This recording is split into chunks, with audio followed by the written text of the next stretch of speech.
You got to remember that whatever you put out there, you will get it back. That thing, right? If you give time, like 20-30% of my day is giving time.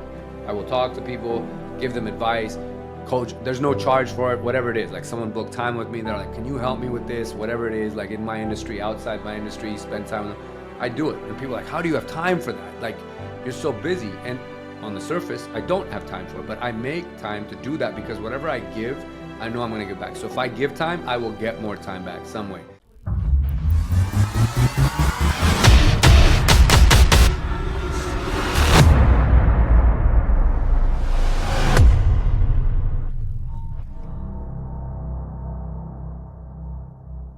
Hey, thank you so much for tuning in to the Amberly Lago Show. Today, I have my good friend here with us.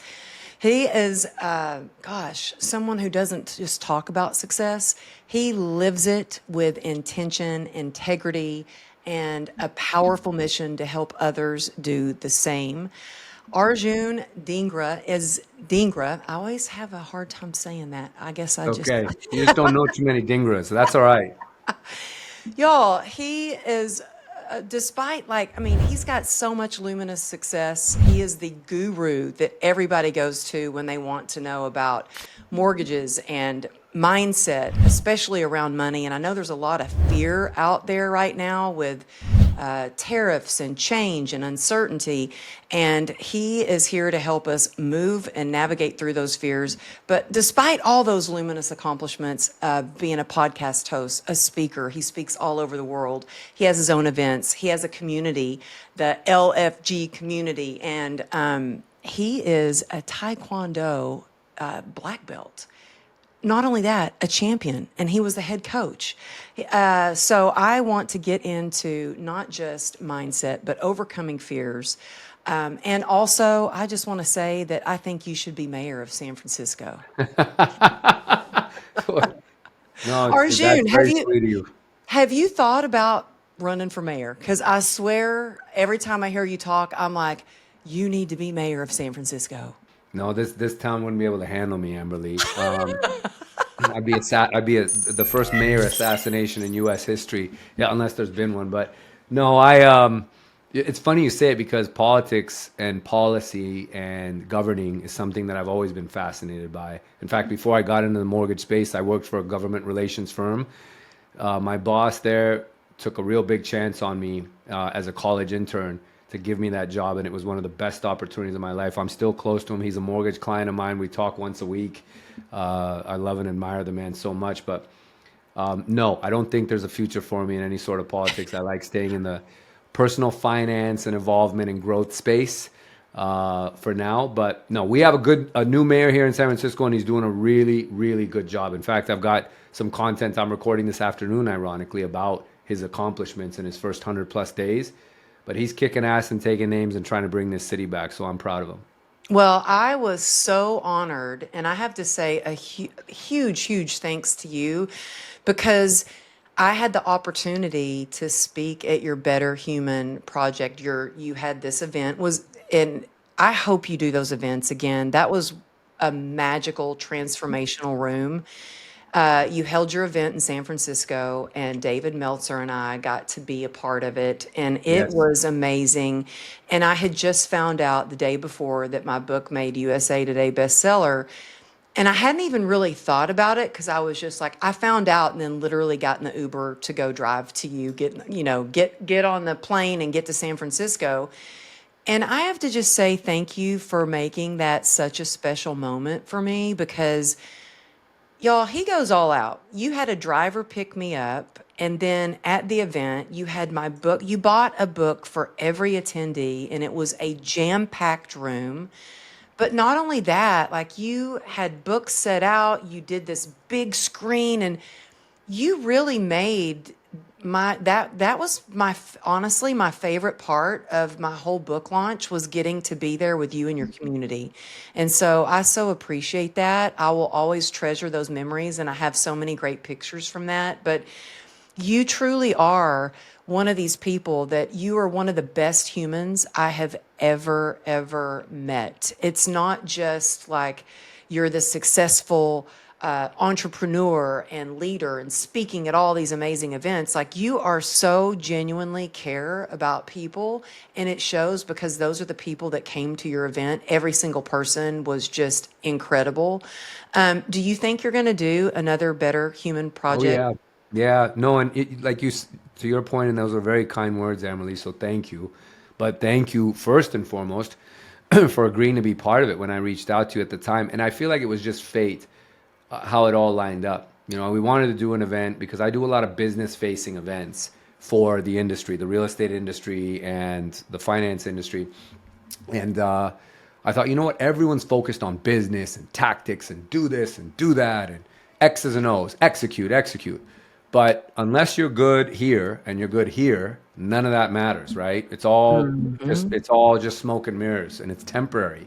It's not lasting. So I thought, you know what? Let's do something that's going to focus on us as humans. And the name or the title, Better Human Project, popped in my mind, and it is absolutely going to be a regular thing every February, very similar format, but it just came together, and this is why I knew it was the right event because of all the magic around it. Like, we Mhm. had beauty, and we also had some sadness. It was bittersweet in some ways between both you and David as our main speakers.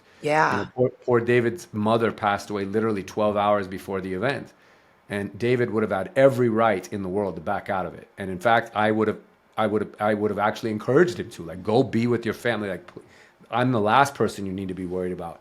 But he insisted. He said, no, it's not. It didn't even cross my mind because I needed to be here. I want to be in the presence of love and around people, and I don't want to be alone. It made me cry when he told me it, and he was Oh, crying as he yeah. said it, and I gave him a hug.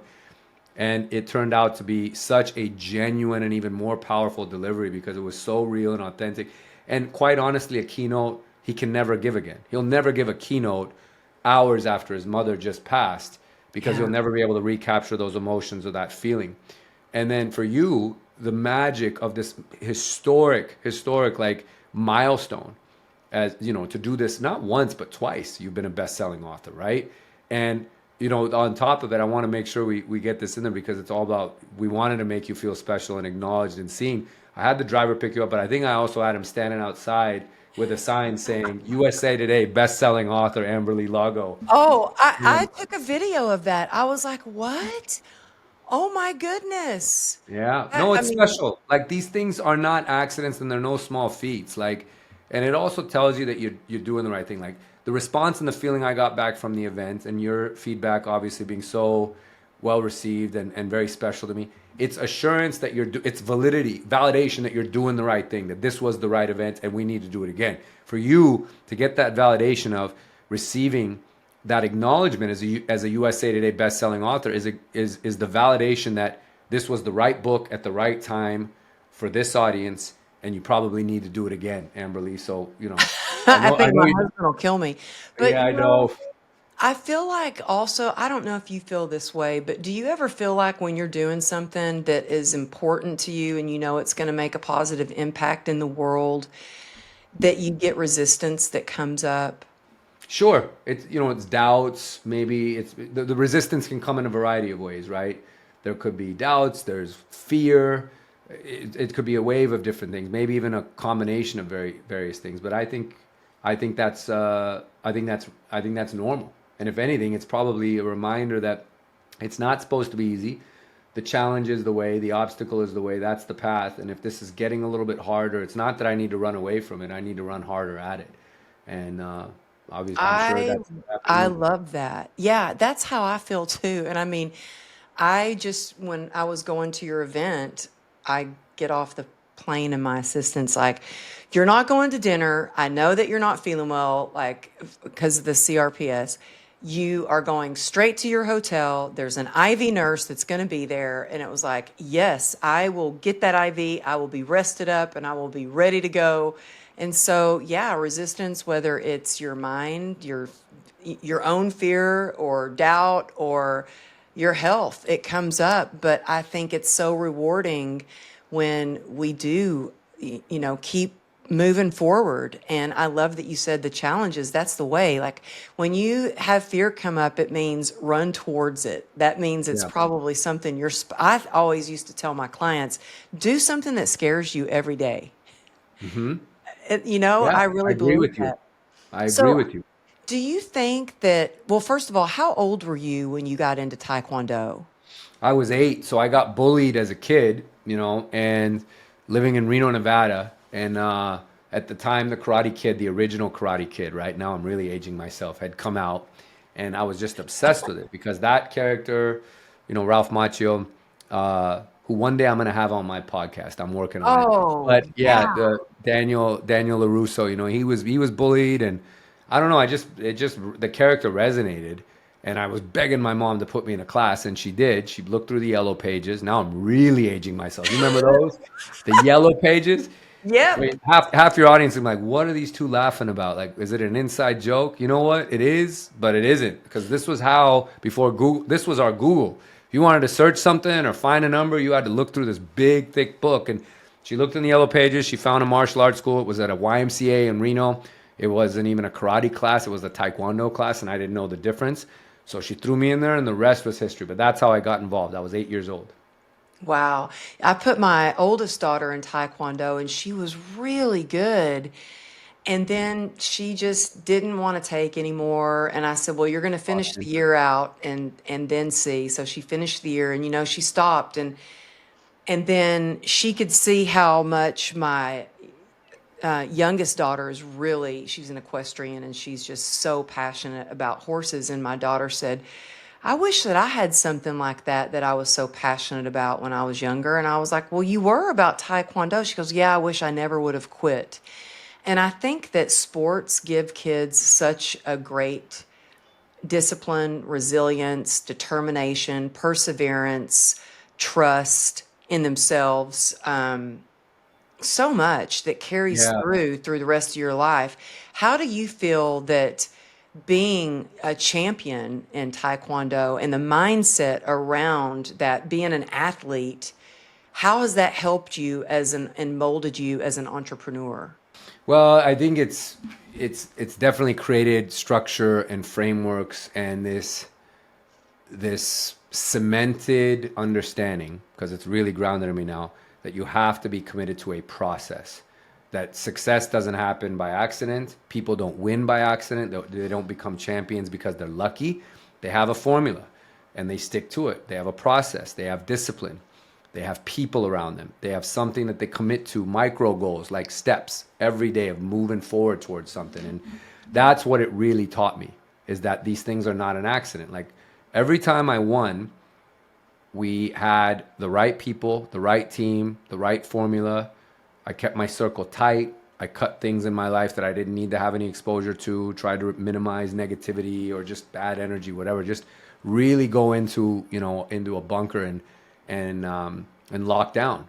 And then there was times when we didn't do as well, over my 7-year competing career, when the training and all that was fine, but some of the external, the chaos in my life, relationships or something, weren't that good or positive. And I could say, you know what, that must have had an effect. Because every time I did well, things were lined up beautifully that way or under control. It's never perfect. I'm not saying that you have to have things perfect, because that's not fair. That's not life, right? Like, we're all dealing with something. Yeah. Sick parents, some drama, a divorce, God forbid, sick children, something. Maybe even a personal thing, or it's more emotional, whatever it might be. But you have some harmony with it. It's not that it's perfect or that there's balance. There's just harmony and it's working. But when there was lack of harmony and a little bit more instability, then things didn't go so well. So if anything, I would say, Amberly, that's what it really has shown me, is that it doesn't happen by accident. You got to commit to it. And it's now created, and I tell this to every athlete I coached for Team USA, regardless of how you end, because not everyone's fortunate to end up on a podium. We take a team to these world championships, which is like 1,000 competitors in 50 countries, and you get to wear the stars and stripes. I mean, it's the honor of a lifetime. Wow. And I tell our 80 athletes, the reality is maybe 10 or 15 of you are going to end up on a podium. I don't know what medal you'll get, a bronze, silver, or gold, but that's just the reality of it, right?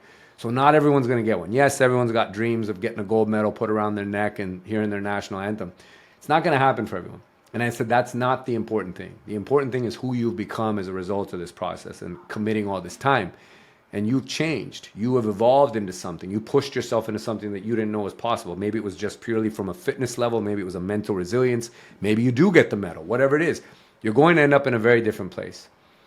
And you now have a blueprint for the rest of your life on how to create change or how to completely end up in a different spot from where you started. And I want you to remember this for the rest of your lives, because you will apply this to jobs. I said, if you're a young person, and we have lots of high school athletes, this is how you're going to function in the real world. You now have a leg up on everybody because of what you just went through.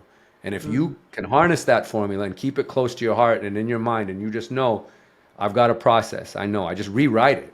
It's the same framework. I just fill in the blanks with different stuff, whether the goal is to lose weight, become healthier, get that job, get that promotion, get into that graduate school, win that race, whatever it is. It doesn't matter. The frameworks are the same. You just got to insert different details. So that's what it's really taught me, and that's where I feel like the athletes have gotten the most out of it, and that's what's rewarding, because at the end of the day, we're all just trying to get better. I love that. Well, how would you coach somebody to really just enjoy the journey, the process? And I mean, I know a lot of us focus on, well, I just want to win that race, or I just want to stand on that on the infamous red circle and do a TED talk, or I just want to be on that podcast, or whatever it is, or I just want to make Yeah. that much money. How Yeah. would you have coached somebody to get them to appreciate and really, I guess, have joy throughout the journey instead Yeah. of just focusing on the victory lap? Well, I think, and I think most of society suffers from this, which is the fixation on the end game, being attached to the outcome, right? I want to end up in that winner's circle. I want to win that race or whatever. And if I don't, I failed. If I don't, this was a waste of time. And not everybody wins. Life is a zero-sum game. There's a winner and there's a loser, and that's okay. There's nothing wrong about that, and neither one of them are states of permanence, right? You can get up and do it again. The thing is, when you look at it as a zero-sum outcome, or you are so attached to the outcome, you actually cheat yourself out of the gift, which was everything that happened in the middle, from the point of inception or the idea, when you ideated this mission, and the ending. And you don't have control. As much as we like to think we've got full control over how things are going to turn out, even as an athlete, I always tell the athletes, and I knew this too, 80% of today is in my hands. I did everything I needed to do to prepare for this moment. I'm ready for it. 20% is completely out, and I've got to leave that up to the universe, to God. Just let it go. Like, just be happy and be at peace with what I've done. But I think a lot of people are so fixated on that, and then they cheat themselves out of this middle part, which is the most important, right? That's the bulk of it, is what happened to you along the way? What lessons did you learn? What takeaways? What blueprints do you now have? So I ask people, whenever they're fixated on this, and to fully answer your question about coaching them, I ask them, well, what will that win do for you? Why is it that you're so fixated on that? And most people cannot answer it. They can't. They just think, I needed it. I want to be rich because I want to be, well, what does being rich, like, what would that do for you? Suppose you're rich. What is that going to do? Well, I'll be rich. No. Tell me more. They don't know why it is they want the thing. And that means there's going to be no fulfillment attached to this goal. You still might win. You might. I'm not saying you won't, but it'll be empty. And Yeah. Tony Robbins has that great quote that success without fulfillment is empty. It's almost meaningless. This is why so many astronauts that were part of the original Apollo missions that went to the moon, so many of those astronauts came back suicidal, mentally depressed, severely depressed, alcoholics, addicts, because after the moon, what else is there? There was nothing else. It was like, I achieved this thing and then I come back and now what? Now that is something not a lot of us will ever be able to relate to, because how many people get to go to the moon or go beyond this Earth's atmosphere? But the point is still the same. There was nothing after that. So getting to the moon was the goal, but then after that, now what? And because there's nothing, you sink. So I want people, if they're listening to this and you got a big goal or something, the thing you got to do before you put the plan in place, setting a goal is great. Don't get me wrong. But rather than being fixed at moving towards a goal, I think we need to be fixed to move towards it, like to be fixated on the trajectory. Wherever I end up in this space, it's all good. Maybe there's a win. Maybe I fall just short, but I'm a totally different person. Maybe I don't end up with $1 billion, but I end up with several million. Like, whatever it is, I just need to be on the right trajectory into this space instead of being so fixed on one outcome. So you set that out and whatever, but ask yourself, what will this actually mean? What will winning mean? Okay, maybe it silences the inner critic. Maybe I overcome that demon. Maybe I show those people that said, no, you'll never get out of this town, or no, you'll never amount to it. Whatever it is, get really clear. Go as deep as you can, because that's what you're going to have to come back to when things get hard, or when you really want to commit to doing this and setting out on this mission. That's what's going to really fuel you. It's not the goal that's going to fuel you. The goal, you're just like, you've circled it. That's where you're going to. That's X on the map, and we're moving towards it. But if you want to have real fuel that's going to drive you, you got to be clear on what that goal will mean to you. And if you can't come up with a meaning for it, then you're not doing this for the right reasons. You're not trying to get successful for the right reasons or winning. Like, Amberly, when you wrote your book, you weren't looking to write your book because you wanted to end up on the USA Today bestseller list. Like, that would have been empty. You would have hit it and like, okay, now what? You know, like, Yeah. great. It lasts for a couple of days, the feeling. We go out to dinner, we celebrate a couple of things. It's on my social media. But then after, it's like, okay, now what? No, you didn't write the book for that. You wrote this book because you wanted to genuinely help people. And it's not easy writing a book. Like, the strain on your family and like, it takes away from other things. This was a massive sacrifice, massive. But the end game was to impact people. It wasn't to write the book. The book was a vehicle to help people. That's what your goal was, right? If I'm not incorrect. Exactly. And I think that that also helps you to stay on the path Yes. and move towards your goal when you know why you're doing it. Because I remember writing my first book, and oh my goodness, I mean, I had so much, well, I had self-doubt with the second book. And I know not all authors are like this, but I was like, oh gosh, especially with the second book, I'm like, well, the first one was a bestseller and people liked it, but what if they don't like the second one? You know, like those thoughts came up, and I had to, how I snapped out of that and focused and kept writing was, I thought, I focused on one person. If I can really help one person shift their perspective, shift their mindset, cultivate resilience, then it's worth all of this. If I can just help one person. And I think that helps you move forward and continue to be on that path. And so that's such great advice. And you know what? I don't know if I've ever even asked my clients, why is that? What is it going to do? What does it mean to win? What is it going to do for you? That's so good. I'm going to add that in because I think it's so important. And you know what? My assistant did ask me about, now, why do you want to write a book? She's Mm, comes from the corporate world, and she's new to the whole self-development, podcasting, speaker, coaching world. And she's like, right. now, so do you want to be an author? And I'm like, well, I really love being a speaker, but being an author can make a big impact and it can get you on more stages, you know? Right. And so she's like, oh, okay, you know, so we kind of had that conversation. So I'm curious with you. You do so much. I'm amazed by all you do and the energy that you have and the impact that you make. And you have a beautiful family. I was so excited to finally get to meet your gorgeous wife, and she is so kind. How do you create that harmony when, and I say harmony, I don't say balance because I don't know if there's ever really any No such balance. thing. No, No. everything is, you know, I think there's different seasons where there will be a season where I just came out of a season where I was just go, go, go, go, go. I mean, literally just got back in town from, I feel like, what has been a whirlwind. And so I think that there are seasons, but how do you create that harmony? And you're such an incredible dad, and you're this entrepreneur with big ideas, and you've got your own podcast, which is a whole other, it's like a whole other job. And I know you have a great team, but are there certain things that you do or systems that you have in place that allow you to create this harmony so you can keep moving forward and have a happy wife? My husband always says, happy wife, happy life. And I'm like, don't Right. forget that. It's the truth. Yeah, I mean, that's what you need to be taught in school. If you can get that down and figure that part out, your life will get easier, or at least be a little less difficult. You know what, Emily? I think it's an ever evolving process to finding that harmony, because there's things I'm trying to tweak and bring in, incorporating AI to help me get back some time, right? Like, I'm right now in the middle.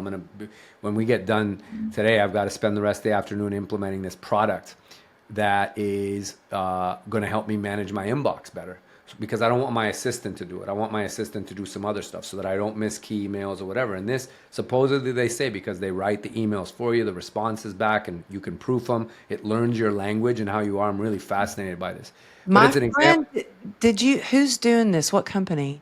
It's Fixer. There's a bunch, but it's FYXR.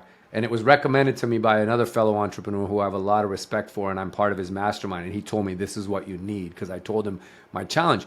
Point being is that I'm trying to incorporate certain things that'll help me get back an hour here, 2 hours there. That'll free me up to be able to stay in the creative space and continue to think entrepreneurially and be forward thinking. But then also, all of this is all legacy work for my daughters, not just in terms of the outcomes, but I want them to see the grind. And so much of what we do, this podcast will live forever, right? It's like aired and it's there. It's a time capsule. The content that I shoot, all the stuff I do, the speaking engagements that are taped and then put up on my YouTube channel, these are all a time capsule. And God forbid, if anything ever happens to me abruptly one day, and none of us know what could happen or what our, who's ultimately in control of our fate, because it's not us. They've got something. And I really do genuinely feel like all the stuff I'm doing is for them, not necessarily in the way of outcomes or bottom line value, but in the lessons. Like my podcast, so much of it are the lessons that I want to be talking to them about when my daughters are, they're 6 and almost 2. So my 6-year-old, we have a lot of emotional intelligence conversations, one of which I learned from you on how we end our days and what you shared this beautiful story about how you talk to your daughter about what she's grateful for and what she's happy about. My daughter and I do that every night. Now, it's not every night because my wife and I alternate who puts the baby down and who puts the 6-year-old down. So the last 2 nights in a row, I've been on baby duty, which I enjoy because that's a gift too. Even though it takes much longer, it's about 40 minutes, so you got to have patience. But I try and remind myself that I get to do this. I don't have to do it. I get to do it. It's a privilege. But with the 6-year-old, we have that conversation. So I'm talking to her about these things. And they're all lessons and things that I want to make sure that, every day I get the chance to pour into them, I want to make sure I do it. But all the stuff I'm doing is leaving that kind of legacy for them. So, it's not that there's always this perfect harmony, Amberly, with all the things. And you come from the same world. You're wearing a lot of different hats. It gets tiring. You do the best you can. It's not at all perfect. I'd say 50% of it goes off the rails. You guys, people see the other 50% that looks great or that it turned out good or that piece of content or this speaking engagement, whatever, but you don't know about the other 50% or even sometimes 60, 70% of the day that was total shit. And it happens. You just got to learn from it.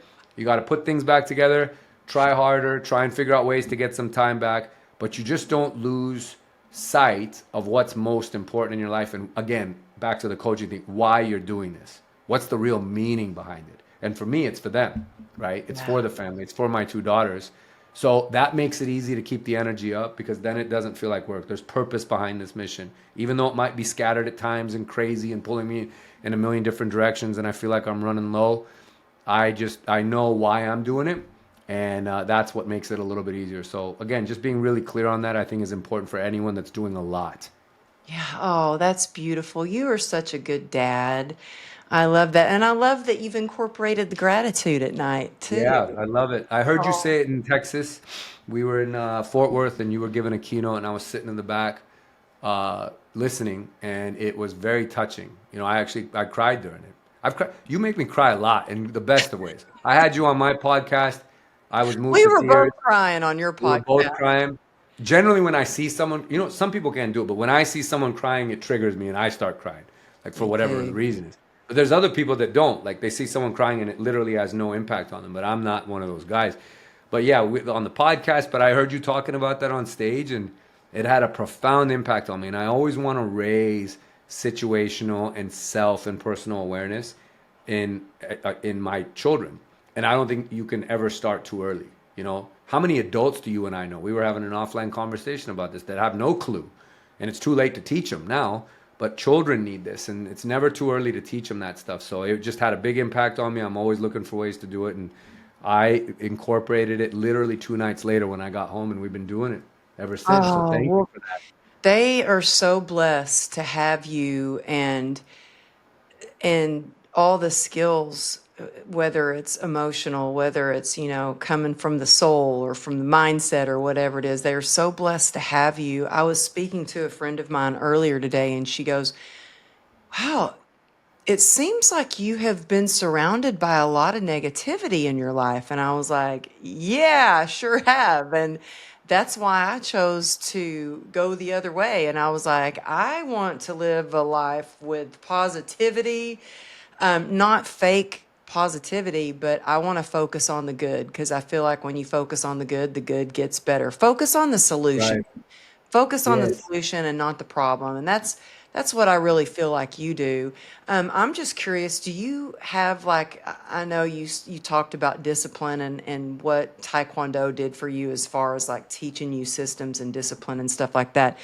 Do you have a certain routine that you do every morning when you wake up to get your day going, or do you just hit the ground running?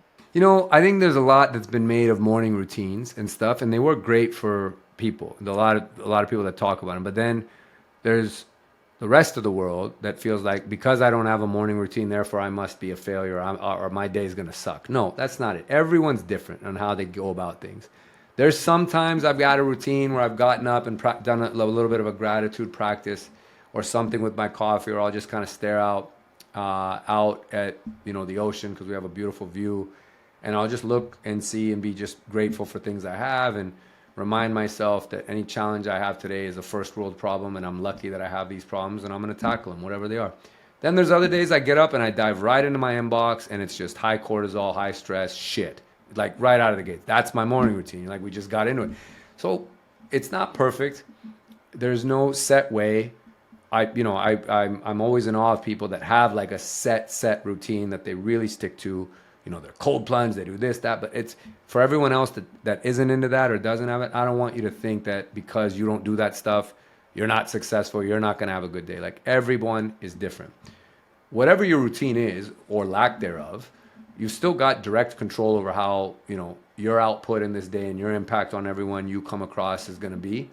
And whatever your way of doing that is to get it started, that's special to you and that's unique to you. But for me, Amberly, there's definitely coffee involved. There's always coffee involved. I don't even trust anyone that doesn't drink coffee. Somebody looks at me and says, I don't drink coffee. I look at them funny, like, I'm gonna sit over here. I'm not sitting next to you. I don't trust you. You gotta have coffee. So that's the one consistent in every day. And then I think, like I said, even if it's for a few seconds or something that you're just remind yourself of what you're grateful for. Because again, another great Tony Robbins quote is that you can't, if you are in a place of gratitude, there's nothing negative that can happen right away, right? Like if I can just start right there, even if it's for 30 seconds or some people do it for 15 or 20 minutes or whatever it is, just get up and just talk about what, or just tell yourself, one, you're happy, you're grateful that you woke up today because we take that for granted. And what are you most grateful for? Your family, your health, whatever it is, just start there. And even if it's for 30 seconds while you're sipping your coffee, that is a great morning routine. Most people don't even start with that kind of positivity. So keep it simple. Yeah, I love that. And the one thing that I do have to stop myself from doing is I don't consume before I create. And Yes. so I really try to create, and because the minute I open up emails or Instagram, That's the truth. That's the truth. Oh I will man. I'm just like my creativity is like, oh, I'm all over the place. I'm a little bit ADHD and I would just be like all Me over the too. Yeah. place. And so, yeah, I try to do that. And then, yeah, I drink coffee. So don't, we can drink coffee together. I knew you were my kind of gal. Yeah, I knew it. I got to have that coffee in the morning.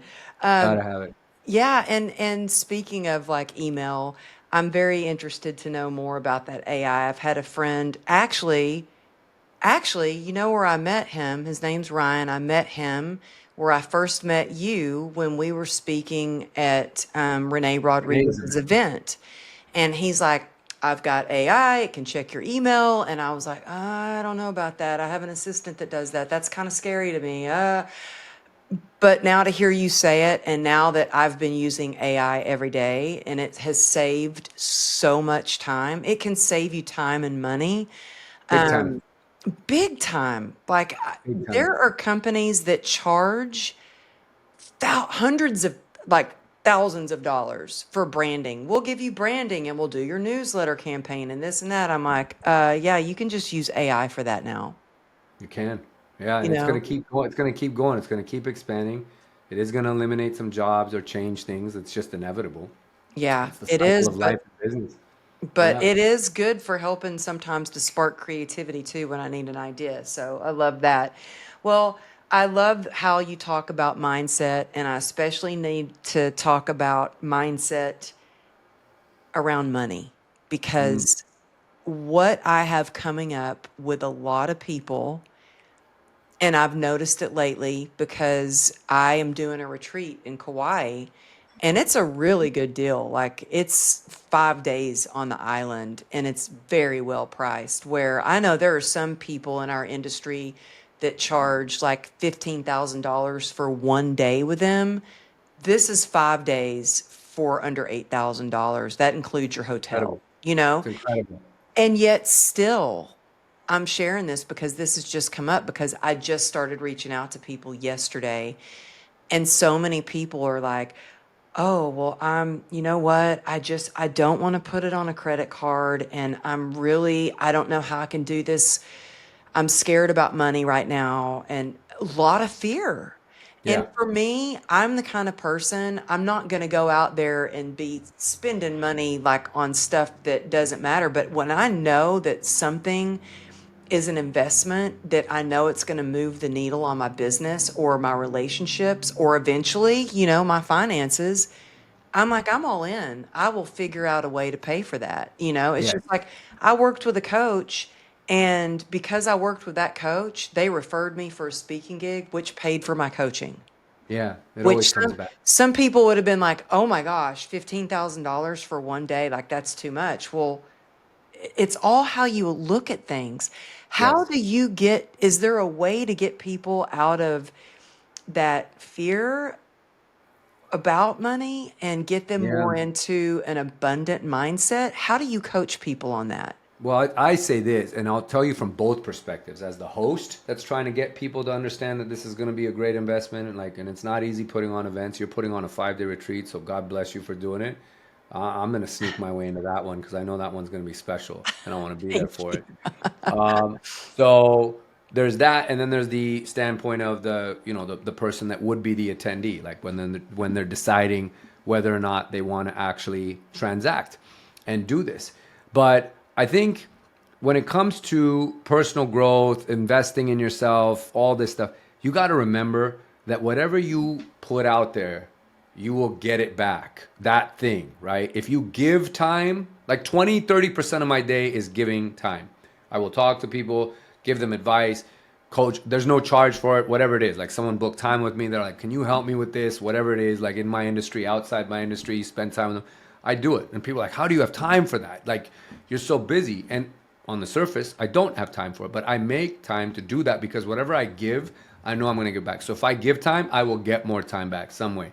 To your point, you and I were talking about this before we started recording. We spend some money, it comes back, right? Like these things just happen to work. So whatever you give, because money is just an energy at the end of the day, guys. It It's not is. a thing. Money is an energy, and if you can keep it in some kind of a flow state, which is hard, and some people might be rolling their eyes as they listen, like, dude, I've got real bills to pay. Where I get you, we've all got mouths to feed and whatever. But when money becomes more than what it is to us, we actually get less of it. If you just Mhm. kind of let go and recognize it's an energy, and if I give, I'll get back that same thing. It's the opposite of taxes. Taxes, which I'm not a fan of, nobody is, but I'm really not a fan. Whatever you tax, you ultimately get less of, which is why it never works. When you tax income, the person doing the taxing, maybe it's the government, maybe it's an entity, they get less income. When you tax labor, you get less output. Like it works the opposite as taxing. This is like reverse taxing. There's taxing and giving. So give time, give money, give energy, give thoughts, give feedback, whatever it is, and you will get it back. Now, let's talk about the events. When you're hosting an event, for anyone out there that's trying to host something, whether it's big ticket or whatever, it has to be in order to get people, especially in a market like this, Amberly, which you touched on, which is hard right now. People are very conscious. They're afraid. They don't know what's in store. We got tariffs. We got trade wars. Who knows? The sky is falling. People are really, they've worked themselves up. You got to Uh-huh. separate the noise for starters, and that's a whole nother talk. But when you're hosting something and you're trying to get people to do something in a tough time, you can make it much easier if you understand what their problem is and how you are going to solve it. because everyone wants to solve their problem. So whatever the problem is of your audience or the people that you're trying to get to come to your event, it better be very clear on how you're going to solve that problem, what the framework is, and almost like a guarantee, you will be out of this problem when you leave here, or you'll have the strategies to get out of that problem when you leave here, or fix it, or whatever. When you do that, it makes it much easier for someone to transact and want to move towards what it is that you're offering. If you're doing it with sincerity, which of course you are, and so many people do. That's the It's side. it's Yes. so true. It's so true. Think about what you spend money on, right? Like everything you spend money on the surface, you'd be like, I'd be nuts to do that. But you're doing it because something is registered in you that that is a problem I have. They're going to solve it, or they're offering a strategy for it. I will swipe my card even when it doesn't make sense, because I've gone to events and I've paid for events and I'm still part of them. I paid hundreds of thousands of dollars to masterminds or groups or think tanks or retreats over the last couple of years. And some people would say, including my bookkeeper, this is madness. What are you doing? And it's because I know I always want to be in the room. I want to be around like-minded people. Now I've switched gears, guys. I'm talking about the attendee. And this is why you want to do it, because I know all the growth is going to be on the other side of the discomfort, whether it's financial discomfort, it's relational discomfort, it's time discomfort, resource, capacity, energy, whatever it is. All the growth is on the other side of it. So every time I've stretched to do something, even when it didn't make sense, to get into that room, to shake someone's hand, to rub elbows with someone, to hear one thing that might change the entire trajectory of my business or life, it's never failed me. I've never regretted being in a room or paying what I needed to do or getting on that flight to go somewhere.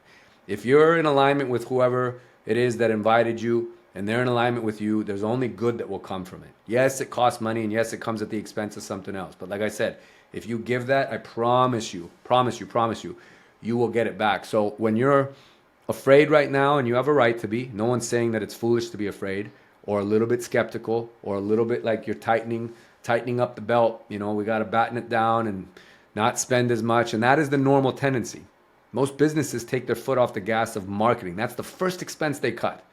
And when the market got tight in my industry, guys, about 4 years ago, 3 or 4 years ago, that's the first expense that got cut. I actually doubled it. I cut other things. I didn't cut the marketing expense or the marketing budget. I might be crazy. We'll find out in 2 years, 2 or 3 years. I put my foot down on it and I threw gas. I'm like, no, I'm going to go harder at it. So I'm going to give more into this space because I want to get it back. So whatever the thing is that you're afraid of, guys, actually move towards it, as Amberly said earlier, and just recognize that these are opportunities for growth. Even though if they may not be the most convenient, it's a massive, massive opportunity and one that you should seize. Yes, and I wish that I could explain how important it is to get in the room. That Oh, it's not necessarily even just, oh, let me learn this strategy for doing this. Yeah, that's all great. But it's the relationships that the you people. make. That's how It we met, Amberly. That's how we That's met. how you and I met. If I don't And go to Renee's event, I might know of you and I follow you on social, which is a gift in and of itself. But to actually connect with you, and the moment you and I spoke and connected and hugged, it's like I knew I'd had a lifelong friend that I just reconnected with. That's what it felt like. But that only happened because we were in the room. Nothing replaces being in person ever. it's so true. It's so true. Yeah. And yeah, you're stuck with me for the rest of your life, okay? Likewise, my friend. That's all right. That's all right with Oh, me. well, let me tell you, speaking of marketing and branding and going all in, you have become the go-to person for everybody in your space, whether they're lenders, they're in the mortgage industry, even probably if they're in insurance, actually any industry, I think, because you have just raised the bar with your marketing and what you do, and become the go-to person for your videos that you create on Instagram and TikTok that go viral. You have some that are just hilarious, and then some that are super, super informative. And now you even go and you speak at conferences about how to do this. Like there's so many people that will just post a picture of a house or Right. just closed this or just did this. And you actually get on and people get to know you and get to know your personality, and they're more willing to work with you because they feel like, oh, well, I know him. He's the one that I have been listening to on TikTok, or he's the one that I watch on Instagram all the time. Um, Can you tell us the importance of that personal branding, even when you have a big business, how you are like the brand? Yes. And how can somebody start to do that if they're scared to start Yeah. showing their face on social media? I'll tell you this, the internet, guys, which is where everyone lives, we are recording this podcast over the internet. Like, the internet is everything. The internet is a gigantic shopping mall. You need to think of it that way. Gigantic. The world's the biggest. It's an infinite shopping mall. And attention is the only currency. That's the currency that matters, is attention. How much attention are you creating? How much attention are you capturing? How much attention are you holding? And the only way you're going to do that is by being really visible. Now, what do we get visible with? You said it, Amberly. Everybody has a brand. You just may not be in control of it. Everyone's got one. It's following you around. Now, a lot of people think, oh, this branding stuff's complicated marketing. It's not. I'm going to dumb it down for you right now because I like things very simple. I'm a steak and potatoes guy. I like keeping it simple. I don't like using too big of words. Your brand is your reputation. That's it. Your brand is your reputation. And your reputation is the sum of everything that you put out into the universe.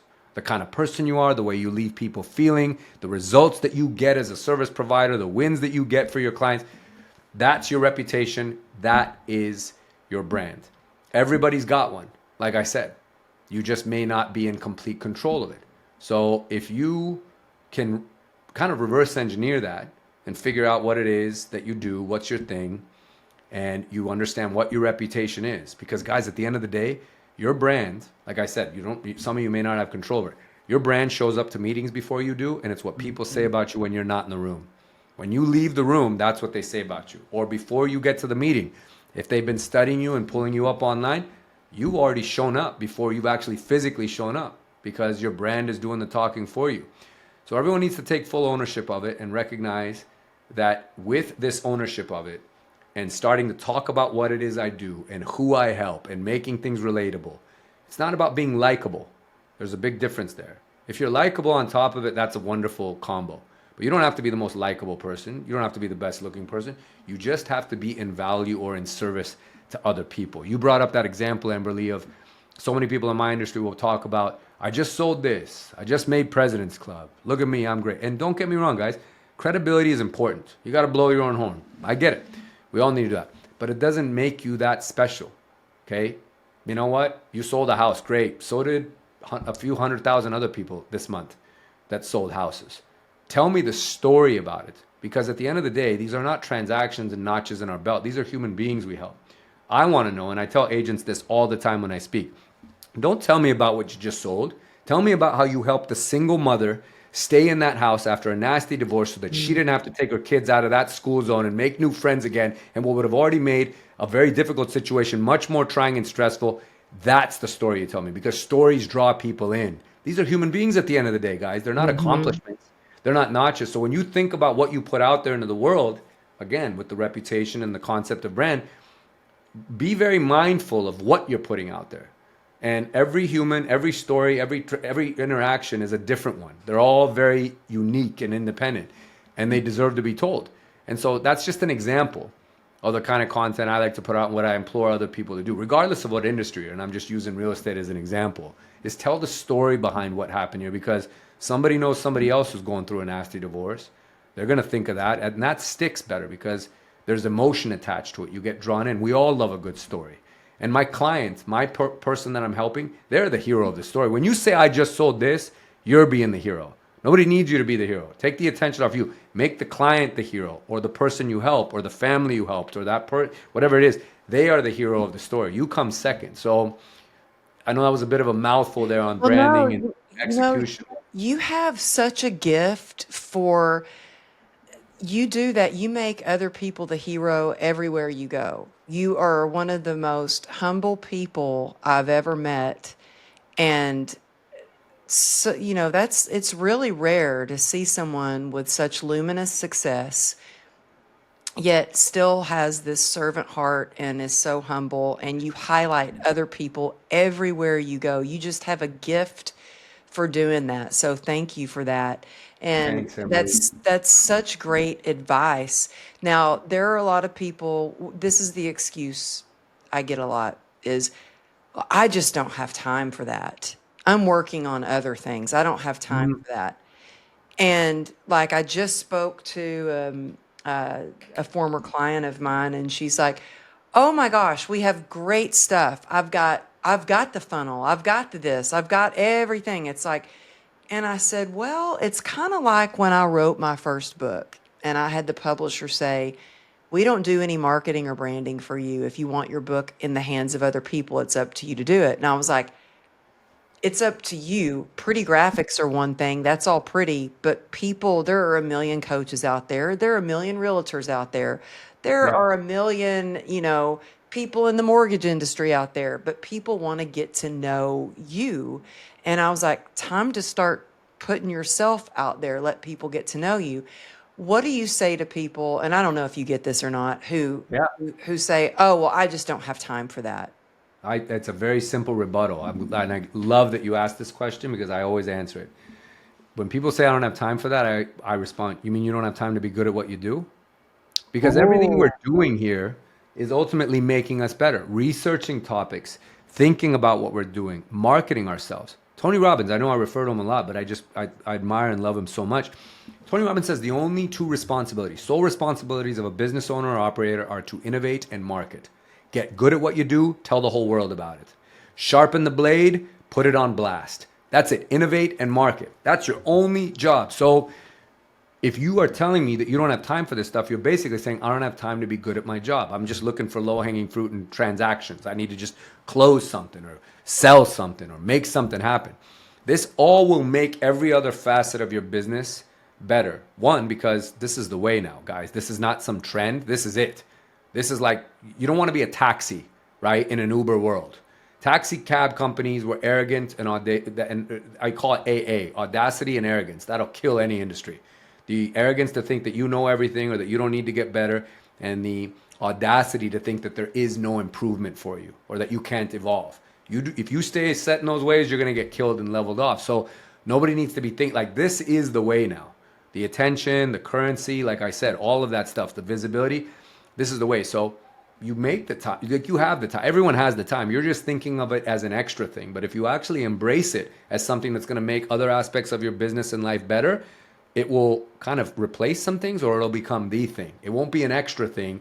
It'll become the thing. So that's my rebuttal, Amberly, when people say they don't have time. That's so good. I love that. And I tell people, well, I made time. I figured out the only time that I could do it, and I stuck to it because I was, and at first my husband thought that I was just messing around on social media. And I was like, oh, no, no, no. This is a business strategy because I had a plan when I first started. I mean, 6, 7 years ago, I didn't even have social media. It was all new to me, and I just had to Me figure it too. out. Me too. Yeah. And I'm still figuring it out, but I think that it can be fun, and you definitely make yours fun. And so, y'all, I'm going to have the links for his social media. You are going to want to follow him on Instagram for sure, TikTok, all the places, but I tend to stalk you on Instagram. I'm there the most. But Me too. what is your legacy?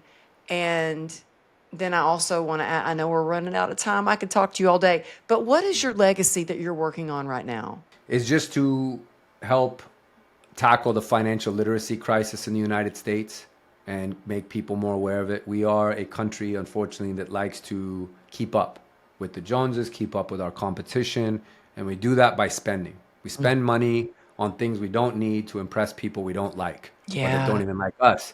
We do that, and I'm very aware of it. And this is not to say like don't enjoy yourself or treat yourself to things. Look, I love buying myself a good pair of shoes or spending money and splurging on a nice suit. Nothing makes a man feel better, right? And for everyone, you got your thing. That's fine. But I also like to keep it a little bit in check and recognize like there can be a little bit of excess when it comes to this stuff. So tackling the financial literacy crisis and helping people make more money by being smarter with their money and spending it on less dumb stuff will make everyone better off, because the times that we're in now, the times that we had in 2008, guys, like economic shifts or depressions or recessions are not a matter of if they happen, they're a matter of when. Everything is a matter of when. So you've got to be prepared. So that's my real big professional mission. And then on a personal mission, which ties into it, it's just to have as much impact on making other people's lives around me better in whatever way, shape. Maybe that is financially, maybe it's spiritually, maybe it's just in how they treat their family or treat others or how they treat themselves. People are not kind to themselves anymore. So that's my big mission. And I've been very blessed to make friends and connect with people like you, Amberly, that I feel so lucky and fortunate to have met in this life. And it makes me better and it revalidates why I love doing what I do. And it's part of that mission. And I know you're on that mission. We're on it together to try and help other people. So that's what I'm at. That's what I'm after these days. Oh, well, you are seriously like one of the best, if not the best humans I've ever met. You are, and it's obvious to see everybody that is around you, everybody. You know, you said your brand is your reputation and it's people, what people say before you walk into a room, after you've left a room. Every single person that ever your name ever comes up is always, oh, I love him. He is the best guy. And I'm like, he is. So I just want you to know, you everywhere your name is mentioned, everybody just loves you. You are making a tremendous impact in the world. And I had a lot more questions and like, but you know what, y'all, go to Instagram, Arjun Mortgage, and follow him because he's got like reels that it's like, how do you become a millionaire? And he will walk you through how to become a millionaire. If you go, you've got, should you buy or should you rent? Like all kinds of questions about everything from the economy to mindset to funny stuff to what's happening in San Francisco. And I have to say, San Francisco was breathtaking. I lived there. I lived in the Bay Area for a year, and it's been years since I've been back. And I was just like, people probably thought, what's wrong with her? Because I was just like gazing out into where your event was held.